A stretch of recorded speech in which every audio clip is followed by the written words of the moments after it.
السلام عليكم ورحمة الله وبركاته. وعليكم السلام ورحمة الله وبركاته.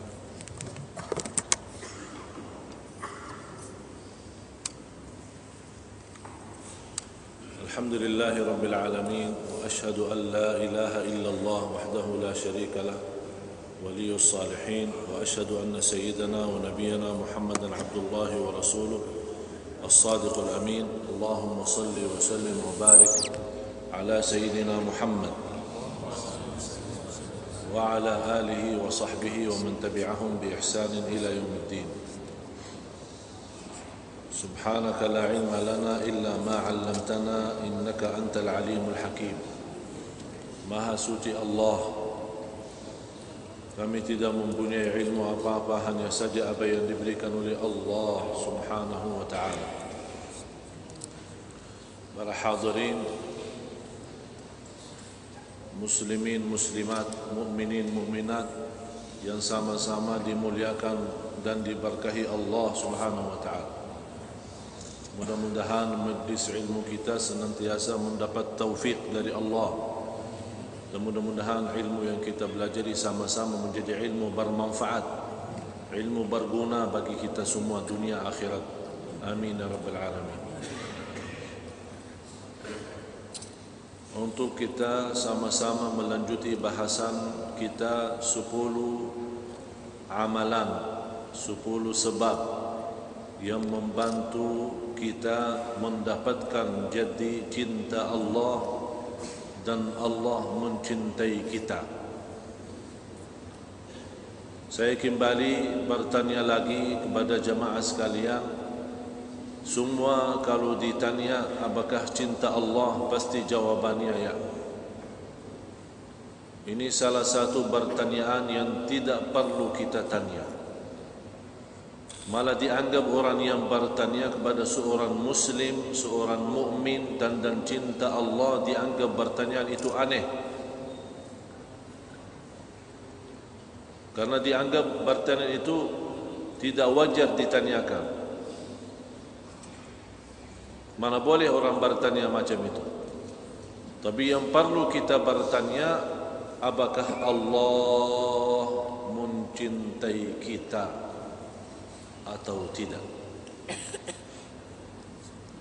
Sudah saya kasih gambaran bagaimana kalau ada seorang mulia mencintai kita. Orang-orang biasa boleh jadi mulia karena yang mencintai kita adalah orang mulia.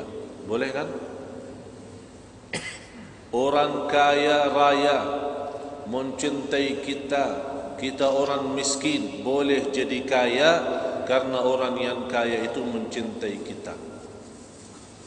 Karena dia saking cinta kita, dia tidak mau menerima kita miskin, dia akan bantu.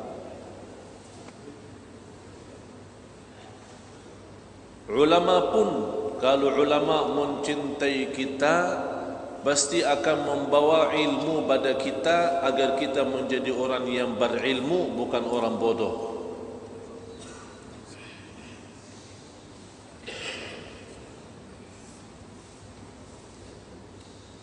Tapi yang kita harap, Allah mencintai kita, agar karena Allah maha kaya kita jadi kaya, Allah maha mulia kita jadi orang mulia, Allah maha mengetahui kita menjadi orang yang mengetahui. Jadi segala keperluan kita akan diberikan oleh Allah.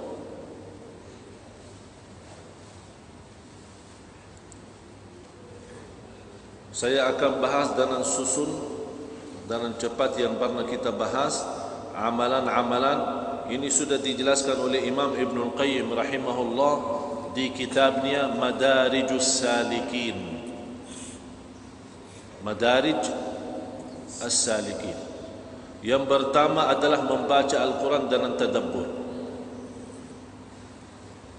Saya sudah sampaikan 10 poin ini, 10 amalan ini. Masing-masing perlu setiap amalan ceramah sendiri. Untuk kali ini kita akan bahas ini. qiraatul Quran dan tadabbur. Bagaimana cara tadabbur? Bagaimana sistem yang bagus untuk kita menjadi orang-orang ahli tadabbur. Arti tadabbur artinya menhayati Al-Quran. Jadi kalau kita ingin Allah mencintai kita, kita harus buktikan kita cinta juga Allah. Kalau kita mencintai Allah sebetul-betulnya, kita membaca Al-Quran dengan tadabbur, hayati, rasakan. Bagaimana cara? Nanti habis ini saya akan sampaikan.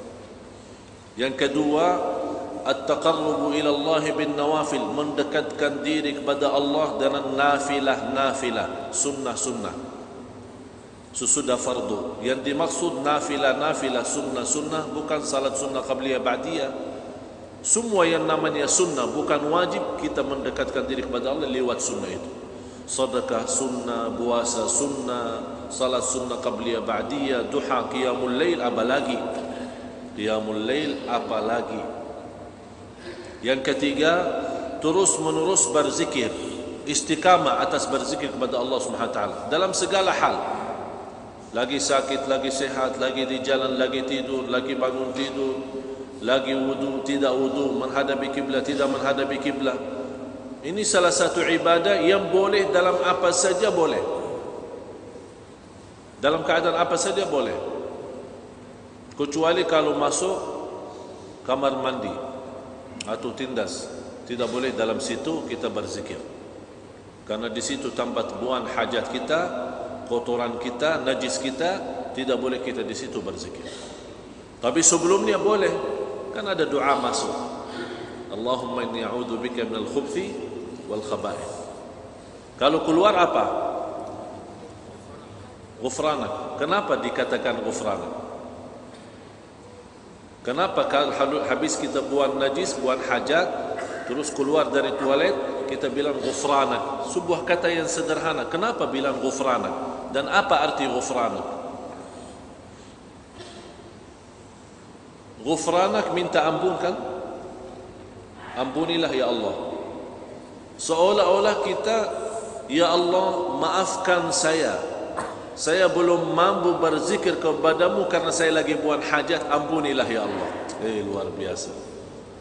Sebuah kata ghufranak luar biasa. Luar biasa. Memang pendek, kecil kan? Tapi dari makna boleh jadi antara bumi dan langit. Oleh karena itu, bagi orang saleh, kalau dia buang hajat itu karena tidak sempat berzikir, karena kebiasaan mereka terus zikir. Tapi kenapa kita saat keluar dari toilet berkata ghufranak tidak merasa ya biasa saja? Karena kita tidak pernah zikir. Malah di antara sejarah ulama yang luar biasa, kalau dia masuk buang hajat, dia minta anaknya dari di luar bacain fikih, masail fikih. Biar dia fokus belajar ilmu, tapi dia di dalam. Subhanallah. Sekarang orang-orang lagi mandi, lagi shower ya, sambil nyanyi, joget. Nanti kalau kesurupan, masuk jin, masuk setan, tolonglah Syekh, saya masuk jin ini. Gara-gara masuk jin, toilet lama mandi, joget-joget, nyanyi-nyanyi, tidak boleh, haram. Malah dianjurkan kita kalau buang hajat segera kita, tidak boleh diam lama di situ. Jagalah zikir. Pernah saya sampaikan cara zikir kita, boleh bikin setiap hari ada zikir. Misal hari Jumat khusus salawat kepada Rasulullah SAW. Misal hari Sabtu saya buat satu buku kecil namanya Wiridul Muhazzab, yang sudah dibagi, ada zikir Sabtu, ada zikir Ahad, ada zikir Senin. Ini bukan sebuah tuntunan dari Rasul, tapi ini sebuah tertib saja. Saya atur untuk tertib. Tapi boleh kalau ada zikir Sabtu kita baca hari Ahad, boleh. Bukan masuk neraka, boleh saja. Tapi kenapa saya buat zikir Sabtu, zikir Ahad, zikir Senin, zikir Selasa, Rabu, Kamis, kemudian Jumat? Dan Jumat saya khususkan untuk salawat kepada Rasulullah SAW. Tidak ada memang dasar hadis harus begini, cuma saya membuat itu untuk macam memudahkan tertib agar kita boleh istiqamah terus. Macam wirid kita, harus ada wirid. Masing-masing anda memiliki wirid. Apa itu wirid? Wirid sebuah amalan. Apa itu zikir, apa itu baca Quran, apa itu salat malam, namanya wirid. Ini sebuah nazar kita, tidak boleh lewat satu hari belum melaksanakan wirid kita. Wirid di luar wajib. Di luar wajib. Jangan ada orang bilang saya salat 5 waktu sudah wirid saya. Jangan, ini waktu wajib ini, bukan wirid. Seperti sahabat, masing-masing mereka punya wirid. Rasulullah punya wirid, baca Al-Quran. Setiap minggu khatam Quran. Sabtu mulai, Jumat khatam. Ini Rasulullah SAW. Sayyidina Uthman dia punya wirid, baca Al-Quran. Setiap malam, salat malam, khatam 30 juz. Kalau boleh kita juz 30, alhamdulillah, syukur. Dalam satu malam, juz 30. Yang keempat, mengutamakan apapun yang dicintai Allah walaupun lawan hawa nafsu. Apapun yang dicintai oleh Allah walaupun lawan hawa nafsu. Nafsu kita ingin, nafsu kita suka. Tapi karena kita tahu Allah tidak suka, Allah melarang, Allah tidak senang, kita tinggalkan. Dan Rasulullah SAW bersabda di hadis yang sahih, "Man taraka syai'an lillah, awadahu Allahu khairan min." Barang siapa yang tinggalkan sesuatu karena Allah, akan Allah memberikan yang lebih baik. Kita punya usaha, tapi kita tahu ini usaha dilarang oleh Allah. Kita tinggalkan karena Allah, akan Allah murahkan rizki dari jalan yang kita tidak pernah tahu. Apapun kerjaan, apapun amalan, apapun usaha, kalau kita tinggalkan karena kita tahu ini hal-hal yang tidak diridai Allah, kita langsung tinggalkan, akan Allah ganti yang lebih baik. Jadi mengutamakan segala sesuatu karena Allah walaupun sesuatu itu lawan hawa nafsu kita. Yang kelima, mendalami, mempelajari Asmaul Husna. Mempelajari dan mendalami Asmaul Husna. Boleh saja kalau anda punya, kalau sanggup, boleh belajar Asmaul Husna setiap malam satu nama. Setiap malam satu nama. Kita ambil Allah misal, kita belajar apa itu Allah, arti dari kata Allah. Tidak ada huruf dalam bahasa Arab atau satu kalimat dalam bahasa Arab yang terberdiri dengan 3 huruf bermakna semacam Allah dan la ilaha illallah. Cuba kalau kita berfikir Allah itu berapa huruf? 3. Jangan dihitung yang sudah diulang ya, karena ada 2 lam. Hitungkan lam 1, alif 1, lam 1, ha 1, 3 huruf. Tidak ada dalam bahasa Arab sebuah kata yang terberdiri dengan 3 huruf tapi ada makna semacam Allah. Cuba cari bahasa Arab, tidak ada sama sekali. Malah yang lebih dahsyat lagi, 3 huruf juga boleh mendapatkan sebuah kalimat sempurna yang bermakna dan berguna, la ilaha illallah. Berapa huruf? 3 huruf juga sama, alif lam ha. Cuba cari dalam bahasa, bukan hanya bahasa Arab, bahasa Inggris, bahasa dunia semua. Tidak ada sebuah kata yang boleh kita faham terberdiri 3 huruf. Ada orang cakap qala, qala kan 3 huruf, tapi qala apa? Apa artinya qala? Berkata. Terus kata apa? Belum sempurna makna kan?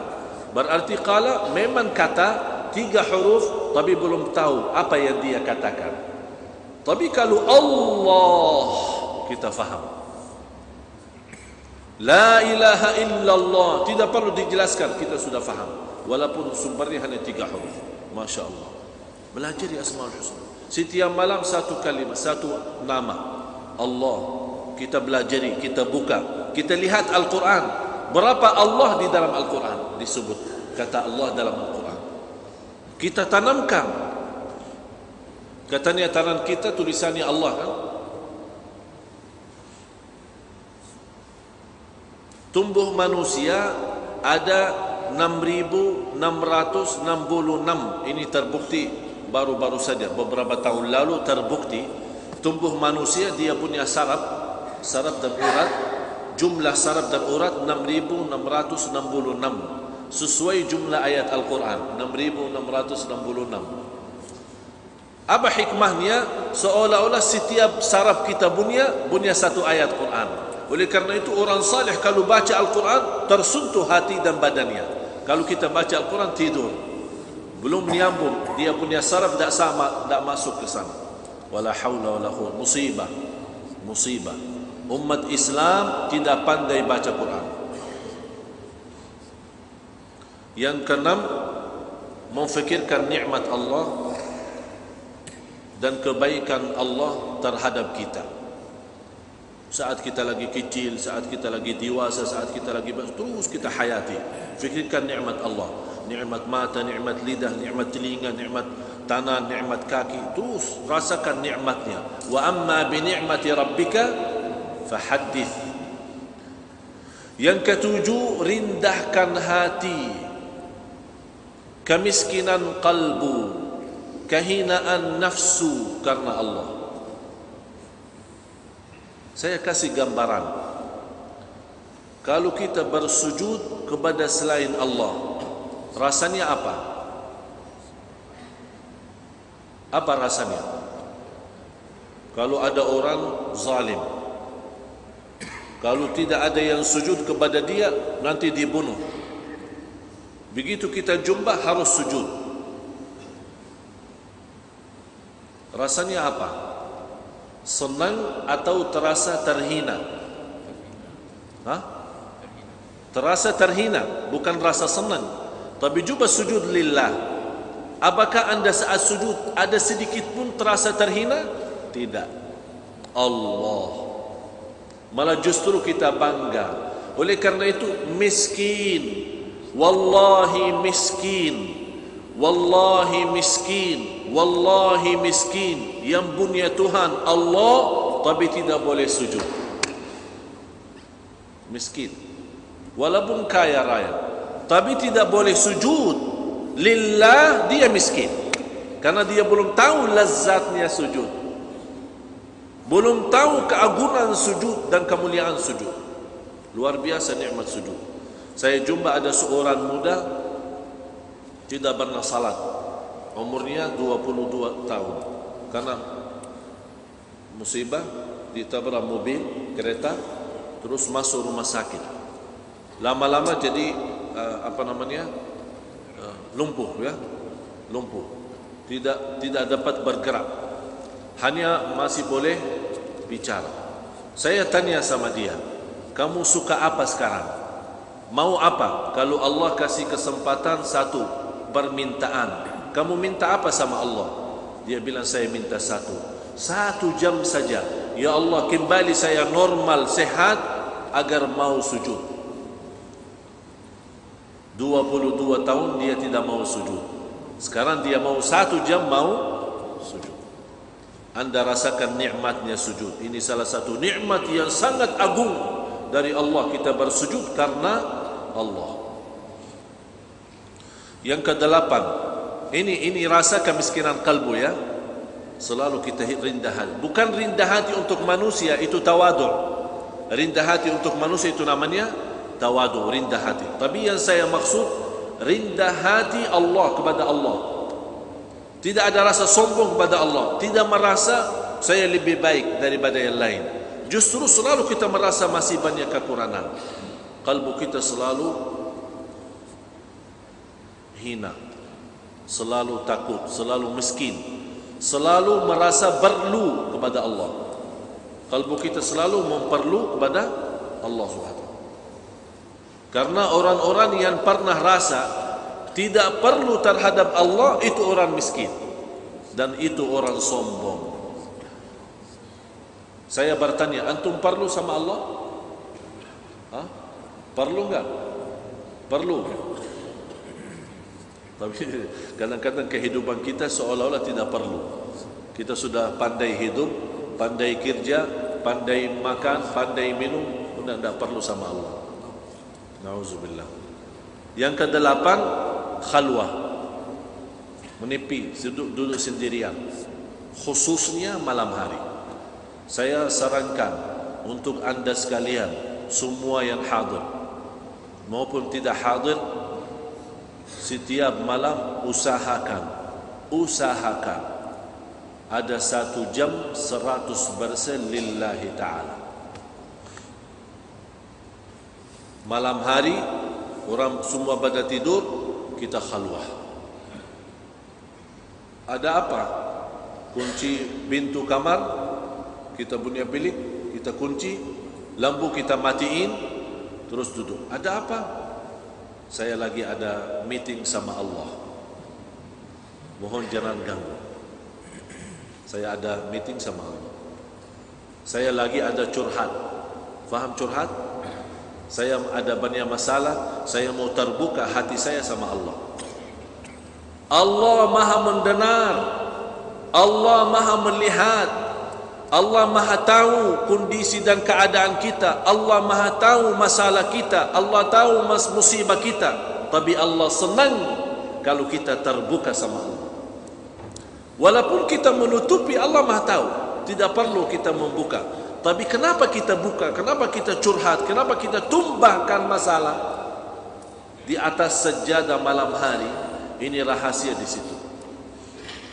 Seperti Nabi Yaqub waktu kehilangan Nabi Yusuf, apa dia jawab? Qala innama ashku bathi wa huzni ila Allah. Aku hanya menadu kepada Allah. Menadu kepada Allah. Kalau anda mau rasakan nikmatnya iman, coba malam hari 1 jam saja duduk istighfar. Jangan ya Allah saya punya masalah, jangan begitu. Cerita, faham cerita? Cerita sama Allah, tahu kan? Allah Maha tahu. Tapi tidak apa kita cerita lagi. Ya Allah saya punya masalah begini. Karena begini. Alasannya begini. Kita cerita semua. Terbuka. Saya yakin habis anda selesai bicara, habis selesai cerita, sudah lega. Kalau kita punya masalah, kalau kita sama kawan-kawan kita datang, kita sakit, capek, kita punya banyak masalah, sakit kepala ya, terus kita datang kepada kawan kita, kita curhat. Habis itu nangis terus kan? Habis itu lega. Alhamdulillah, terima kasih kawan. Betul enggak? Bagaimana rasanya sama Allah? Pasti lebih luar biasa. Mau coba? Nanti malam coba. Bagaimana rasa lega hati, senang hati, sejuk hati saat bersama Allah malam hari. Yang ke-9, berduduk sama orang salih, karena orang salih selalu mengingatkan.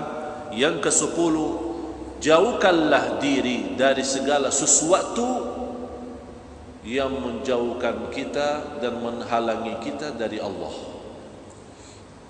Harta menjauhkan dan menghalangi kita dari Allah, jauhkan dari harta. Anak menjauhkan dan menghalangi kita dari Allah, jauhkan dari anak. Innama amwalukum wa auladukum fitnah. Sungguh hartamu dan anak-anakmu bagimu fitnah. Fitnah, sebuah cobaan. Kalau selama mereka membuat kita sibuk daripada sibuknya Allah, berarti kita bahaya. Misal, saya kasih contoh. Ada orang punya anak, pas dengar azan. Ini sebenarnya hal-hal yang tidak pernah kita fikirkan. Tapi lama-lama tertutup hati kita, tidak boleh dapat cinta Allah karena kita tidak sadari persoalan ini. Kita punya anak, pas danan azan datang anak, ayah saya sakit. Oh, sakit apa? Sakit perut dan sakit kepala. Ayo kita ke hospital. Lupa azan dan lupa salat. Ini hal biasa sehari-hari terjadi. Kita tidak sadar. Lama-lama kita mau cinta Allah tidak dapat. Beda sama orang datang anak, ayah saya sakit. Oh, sebentar saya salat dulu. Saya ada urusan sama Allah. Selesai baru sama Allah. Begitu selesai salat, ayo ke hospital. Alhamdulillah sudah sembuh. Allah urus. Allah yang sudah urus. Ini sebenarnya keyakinan dan semua kebiasaan orang saleh macam itu. Kalau sudah datang perintah Allah, tidak ada yang lebih utama dari perintah Allah. Kerjaan kita tinggal, janjian kita biarkan, urusan kita jauhkan. Hanya Allah saja yang utama, baru yang lain. Ternyata hasilnya apa? Begitu kita selesai tugas kita sama Allah, tugas kita dunia Allah sudah urus, selesai, lancar. Tapi mana boleh kita dapat macam ini? Ini harus ada keyakinan yang luar biasa. Jauhkan segala sesuatu yang menjauhkan kita dari Allah atau yang menghalangi kita dari Allah. Istri kita, anak kita, keluarga kita, kerjaan kita, dunia kita, macam-macam. Sekarang salah satu yang membuat kita sedih kalau lagi tawaf, ini sekarang kita lihat di Makkah, orang lagi tawaf, sambil tawaf dia bawa kamera. Dia syuting jam yang tertinggi sekarang di dunia. Labbaik Allahumma labbaik, labbaik la syarika lak. Musibah. Saya ingat dalam sejarah Raja Faisal salah satu kerajaan Saudi sudah meninggal dunia. Sebelum meninggal dunia dia pernah wasiatkan, jangan ada bangunan lebih tinggi daripada menara masjid.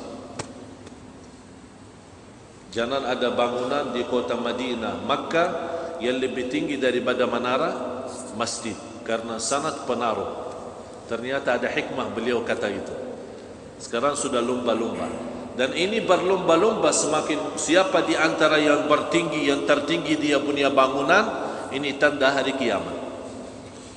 Ini sekarang yang berlumba-lumba untuk mempunyai bangunan yang tertinggi kan orang Badui. Kata Rasulullah, orang Badui yang dulu pelihara kambing dan unta akan datang satu zaman berlomba-lomba mempunyai bangunan yang tertinggi.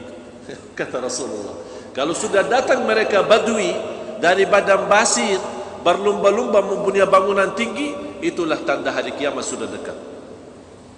Dan ada ulama Mesir, ada seorang ulama Mesir berkata, subhanallah, nikmat Allah kepada orang Badui. Dulu naik ibil, tahu ibil? Ibil unta. Kan afala yanzuruna ila al-ibili kaifa khuliqat? Apakah tidak melihat ibil? Jadi kata ulama ini, subhanallah, nikmat Allah terhadap orang Badui. Dulu naik ibil, sekarang naik Opel. Dulu naik ibil, sekarang naik Opel. Opel, tahu? Mobil kereta Opel dari Jerman, itu sudah.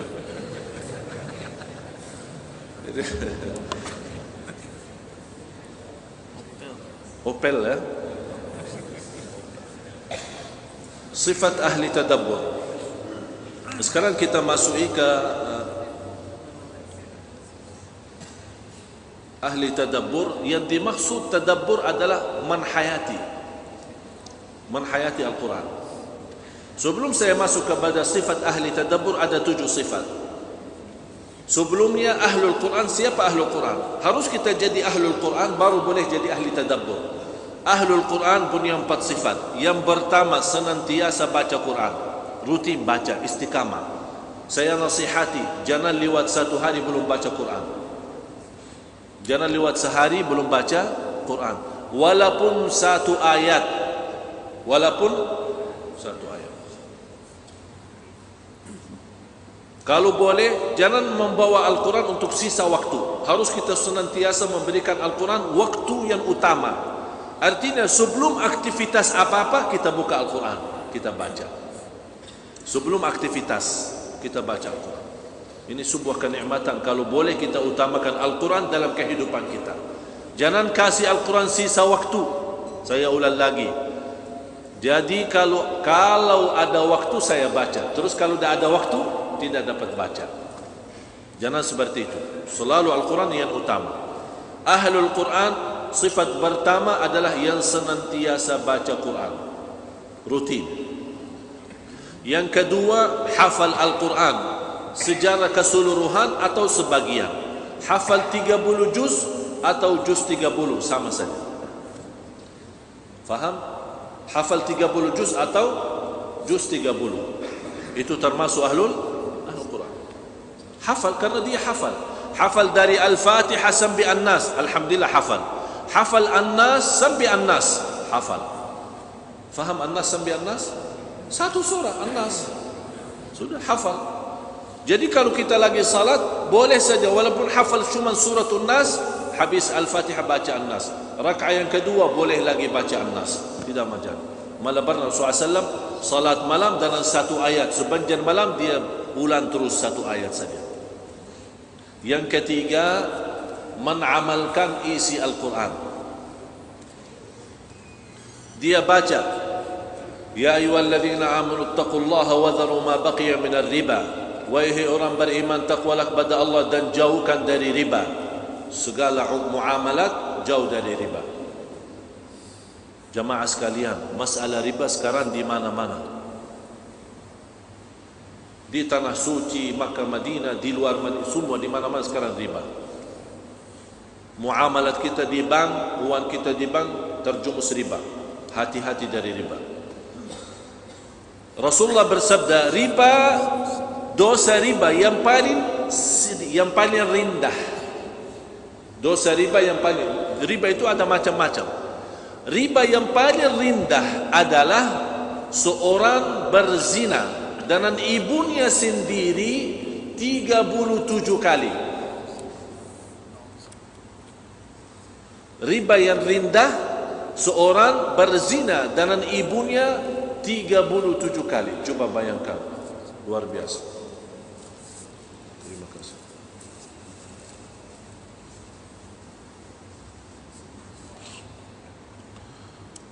Jadi berhati-hati dari riba. Jadi kalau dia baca, menamalkan Al-Quran, ya ayyuhalladzina amanu taqullaha, wahai orang beriman, takwalah kepada Allah dan jauh dari riba. Dia tidak menamalkan itu, berarti dia termasuk orang yang membaca Al-Quran tapi dilaknati Al-Quran. Al-Quran laknati karena dia tidak pernah menamalkan. Ala la'natullahi 'alal zalimin, dilaknati Allah orang yang zalim. Dia suka menzalimi orang, dia baca Quran, dia baca ala la'natullahi 'alal zalimin, dilaknati Allah orang yang zalim. Dia suka zalimi orang, berarti Al-Quran melaknati dia walaupun dia suka baca. Hati-hati. Beramal apa isi Al-Quran. Saya tidak minta beramal isi Al-Quran semuanya, beramal semampu anda masing-masing. Fattaqullaha mastata'tum, takwalah kepada Allah sesuai kemampuannya. La yukallifullahu nafsan illa wus'aha. Habis umur kita belum tentu habis menamalkan isi Al-Quran. Habis kita punya umur belum tentu habis amal isi Al-Quran. Oleh karena itu harus kita ada usaha, ada nawaitu menamalkan isi Al-Quran walaupun belum sempurna, tapi ada ikhtiar, ada usaha kita. Yang keempat, ahlul Quran adalah yang menhayati dan mentadabburi Al-Quran. Bagaimana tadabbur dan menhayati? 7 sifat. Yang pertama, hadirkan kalbu dan fikiran. Sebelum, biar kita takut masuk Isa, sebelum saya masuk ke 7 sifat, saya bawakan beberapa ayat. Mohon, saya tidak ada sempat untuk mengkupas ayatnya satu-satu, tapi saya kasih angka, saya mohon semua tulis nomor surah sama ayat. Nanti masing-masing boleh di rumah baca ayat itu sama terjemahannya. Dan juga untuk yang rekam, mohon nanti kalau sudah edit, ya, kalau sudah edit boleh ditampilkan di layar ayat sama terjemahan, biar orang boleh mudah nonton pada dia cari sendiri. Pertama ada 8 ayat. yang membawakan tanda sifat ahli tadabbur. Sifat ahli tadabbur, arti tadabbur menhayati Al-Quran. Surah nomor 5 ayat 83. Surah nomor 5 ayat 83. Yang kedua, surah 8, surah nomor 8 ayat 2. Yang ketiga, surah nomor 9 ayat 124.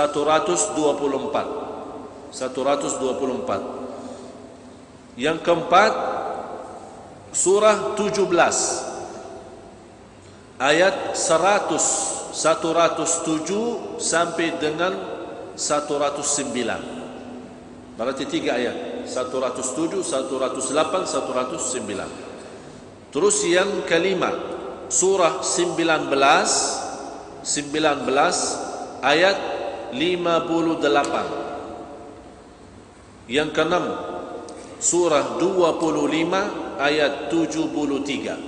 Surah 25 ayat 73. Yang ketujuh, surah 28 ayat 53. Yang terakhir, surah 39 ayat 23. Ini 8 ayat membahas ahli tadabbur, sifat mereka apa. Terkumpul dari 8 ayat. Habis saya tadabburi, habis fikirkan, belajari, saya mendapatkan 7 sifat. Yang pertama, hadirkan kalbu dan fikiran saat baca. Kalau anda baca Al-Quran, jangan fikirannya ke sana kemari. Usahakan hadirkan fikiran kita, seolah-olah Al-Quran itu berbicara sama kita sendiri, bukan sama orang lain. Seolah-olah Al-Quran berbicara sama kita yang maksud, Jadi kalau Allah berfirman, ya ayyuhalladzina amanu, maksud kita, saya sendiri, bukan orang lain. Ini cara untuk menghadirkan kalbu dan fikiran. Yang kedua, al-buka'u 'indal qira'ah, menangis saat membaca Quran. Yang tidak dapat nangis, tidak apa, pura-pura nangis. Kenapa pura-pura nangis? Illam tabkau fatabakau, kalau tidak dapat nangis, berpura-pura nangis. Ini latihan. Jadi baca, misal saya kasih contoh, a'udzubillahi minasyaitonirrajim, bismillahirrahmanirrahim, alif lam mim, dzalikal kitabul la. Ini pura-pura nangis, saya bukan beneran nangis. Jadi pura-pura nangis. Kenapa? Apa tujuannya? Apa? Melatih diri boleh dapat nangis. Subhanallah, saya sendiri juga lama-lama dapat nangis beneran. Jadi latih diri, termasuk saat zikir. Saya lihat banyak ulama India, ulama Pakistan, mereka walaupun tidak mengerti bahasa Al-Quran, bahasa Arab, karena mereka bukan bahasa, tapi kalau mereka baca, Masya Allah, khusyuk luar biasa, karena melatih diri bagaimana mendapatkan nangis saat baca Al-Quran. Dan jauh dari dosa, karena yang membuat kita susah nangis karena Al-Quran, karena dosa kita, apalagi dosa mata. Bahaya dosa mata. Yang ketiga, khusyuk dalam membaca Al-Quran. Rasakan khusyuk, khusyuk mata, khusyuk telinga, khusyuk tangan, khusyuk kaki, seluruh badan kita khusyuk, terharu saat baca Al-Quran. Yang keempat, dengan hal ini akan kita mendapatkan tambah iman. Tidak ada yang nangis karena Al-Quran. Hadirkan kalbu dan fikiran, kemudian dia khusyuk dalam baca, pasti iman naik. Pasti iman naik. Ini yang apa yang saya bahas ini semua ada di ayat yang saya sudah sebutkan. Tinggal anda kembali kepada ayat tadi. Yang kelima, bangga dan gembira terhadap ayat yang anda baca. Contoh, misal ada ayat surga, harus anda senang, seolah-olah yang dimaksud di ayat surga adalah kita sendiri. Ya Allah, saya masuk surga, alhamdulillah. Jadi saat kita baca, hayati, seolah-olah kita sudah masuk surga dalam ayat yang kita baca. Memang baca Al-Quran surga Allah. Barang siapa yang masuk surga Allah di dunia, pasti masuk surga Allah di akhirat. saat baca Quran. Yang keenam, takut kepada Allah saat baca Al-Quran. Bagaimana? Saat baca ayat neraka, ayat azab, kita takut. Yang dimaksud di ayat itu adalah kita sendiri. Ya Allah, jangan ya Allah, ya Allah. Rasulullah sallallahu alaihi wasallam, saya membuat dulu di satu acara, membuat latihan cara khatam Al-Quran sesuai cara Rasul. Rasulullah kalau baca Al-Quran, setiap ayat surga dia berhenti, dia berdoa, ya Allah aku mohon surgamu. Begitu dia baca ada ayat neraka, dia berhenti, ya Allah selamatkan dari nerakamu. Kalau ada azab, ya Allah jauhkan dari azabmu. Kalau ada ayat ampunan, ya Allah ampunilah segala dosaku. Ini Rasul begitu hayati saat setiap baca ayat-ayat. Jumpa anda boleh mendapatkan macam ini. Yang terakhir, yang ketujuh, sifat ahli tadabbur adalah sujud karena Allah. Sebenarnya dengan susunan 6 hal tadi, dengan 6 sifat tadi, hadirkan kalbu fikiran, nangis saat baca Al-Quran, khusyuk dalam membaca, tambah iman kita, gembira terhadap ayat surga, takut terhadap ayat neraka. Ini 6 semua. Kalau kita boleh mendapatkan, tambah kita sadar. Begitu anda selesai sujud, otomatis sujud. Kenapa? Karena tumbuh badan kita semua sudah ikut khusyuk. Semua ikut khusyuk. Sebagaimana di surah 17, 107 sama 109. Di situ Allah menjelaskan sifat ahli tadabbur yang menhayati Al-Quran. Mereka begitu selesai baca Al-Quran, mereka bersujud. Apalagi kalau ada sujud tilawah. Apalagi kalau ada sujud tilawah. Jadi boleh tidak apa kalau setiap kita baca Al-Quran kita bersujud. Kenapa bersujud? Memang tidak sunnah Rasul. Tapi kenapa kita bersujud setiap baca Al-Quran? Walaupun bukan ayat tilawah atau sujud tilawah, untuk melatih diri agar selalu kita rindah badan kita lillahi ta'ala. Sujud. Ini salah satu melatih diri untuk bagaimana bisa mengkaitkan atau connect. Faham connect? Connect batin kita sama Al-Quran. Al-Quran juga punya lahir dan batin. Yang kita hanya dapat hanya lahirnya saja, tapi batin belum dapat karena batin belum nyambung. Kalau batin kita nyambung, dapat rahasia Al-Quran. Allah buka kunci-kuncinya. Banyak mutiara, banyak emas, banyak kemuliaan diisi Al-Quran, tapi belum boleh kita dapat karena kita belum boleh dapat connect batin. Batin sama batin baru akan Allah buka rahasia. Mudah-mudahan semua yang hadir dijadikan oleh Allah ahlul Quran, yang memiliki 7 sifat ahli tadabbur, yang membaca Al-Quran secara istiqamah, yang menghafal Al-Quran 30 juz, dimudahkan oleh Allah hafal Al-Quran 30 juz, menamalkan isi Al-Quran, berakhlak-akhlakul Quran, anak dan cucunya hafal Al-Quran, dan negara Brunei menjadi negara Al-Quran, negara yang dimuliakan oleh Allah. Penduduk Brunei semua menjadi ahlul Quran dunia akhirat, karena ahlul Quran terpilih di hari kiamat. Yang terdekat kepada Allah adalah ahlul Quran. Mudah-mudahan dianugerahkan negara Brunei Darussalam menjadi negara yang terkenal sebagai negara Al-Quran, negara zikrullah, negara bersalawat, senantiasa aman dan sejahtera, dijauhkan oleh Allah dari segala dal bala dan musibah birahmatika ya arhamar rahimin. Mudah-mudahan semua yang hadir senantiasa mendapatkan taufik oleh Allah dan senantiasa akhiri hayat kita dalam husnul khatimah. ربنا تقبل منا إنك أنت السميع العليم وتب علينا إنك أنت التواب الرحيم. ربنا آتنا في الدنيا حسنة وفي الآخرة حسنة وقنا عذاب النار. وصلى الله على سيدنا محمد وعلى آله وصحبه وسلم والحمد لله رب العالمين.